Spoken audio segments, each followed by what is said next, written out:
Hello, we're Group 7, and today we'll be addressing the question, how do people view the national men's versus women's soccer teams? When taking a look at the historical attendance for the U.S. women and men's soccer team over the past couple years, there are some trends worth bringing up. The women's team had two spikes in attendance during 2015 and 2019 because of the Women's FIFA World Cup. Despite their average attendance being lower in 2018, in the last 2 years, their popularity has been growing exponentially since 2019. When looking at the men's team, there's a significant downward trend in their attendance. So this graph shows that about 79% of our 134 respondents to our survey believe that the women's team is more successful than the men's team. This reflects reality as the women's team is actually markedly higher in success than the men's team, showing that our respondent pool is actually very well informed about this subject. To better understand differences in gender perspectives as it relates to interests in either team, we use Qualtrics data. This graph depicts which team males and females find more entertaining to view, with 42% of males finding both teams equally entertaining and only 4% of male respondents finding the male team more entertaining at 31% and 27% correspondingly. While 52% of females found both teams equally entertaining, 46% were more entertained by the women's team and only 3% were more entertained by the men's team. The graph on the left shows the ratio of viewers for respondents that do watch soccer. While 56% of female respondents are soccer viewers, 81% of male respondents are soccer viewers. Of those who do watch soccer, we needed to find out how often. The graph on the right depicts how often soccer viewers are watching. Using a 7-point scale, viewers determine how often they watch soccer. We received a higher average for females viewing soccer sometimes at 3 and 4, and a higher average for males viewing soccer most of the time or always from 5 to 7. All right. About 48.5% of our respondents to our survey either responded probably not or definitely not to whether or not they believe that the wage gap between the men's and women's team is proportional to their success. This was a correct analysis by our respondent pool, as the women's team is paid significantly less than the men's team despite their markedly higher success rates.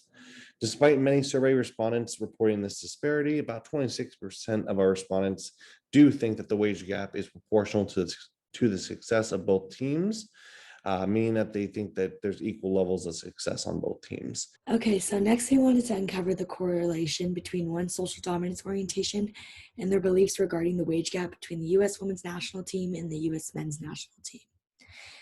This graph depicts that those with a lower social dominance orientation often felt like there should not be a wage gap, whereas those with a higher social dominance orientation felt that there should be a wage gap between the two variables. However, taking into account our survey responses, we found a slight negative correlation of negative 0.31 between the two variables, representing that our respondents have a lower social dominance orientation and felt like there should not be a wage gap between the two teams. When looking at the data from our survey responses, it is pretty clear that the people like the women's team more.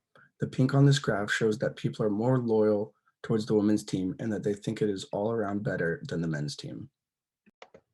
After conducting a Twitter sentiment analysis on tweets with the keywords USMNT and USWNT, we found that the USMNT tweets were slightly less negative with a correlation coefficient of negative 0.02, and the USWNT tweets had a correlation coefficient of negative 0.05. While the men's team had a wider range of tweet sentiments, the women's team received more negative sentiment overall. This shows that people have worse opinions about the USWNT, which could in part explain the lower attendance rates. Diving further into the Twitter sentiment analysis, I compared a total of 2002 tweets for both teams and found that the average sentiment for the women's team was slightly lower at 0.469, while the men's was slightly higher at 0.612 on a scale of negative 30 to positive 30. This was quite interesting to find, as the success of the women's team over the last 3 decades has been incomparably higher than the men's. Since 1990, they won 4 world championships, while the men's team has won none. This shows that the biases that soccer fans have are clearly just that. The women's team has greater success overall, yet lower public sentiment, which could lead to lower game attendance. All right, so based on articles gathered from the New York Times over the past 120 years, we found that the women's team has both higher positive and higher negative sentiments than the men's team. This gap between the positive sentiments, is much higher as opposed to the negative sentiments, which were roughly similar across both teams. This means that on average, the men's and women's teams are viewed with similar amounts of negativity, while the women's team has a very much higher positive sentiment as opposed to the men's team.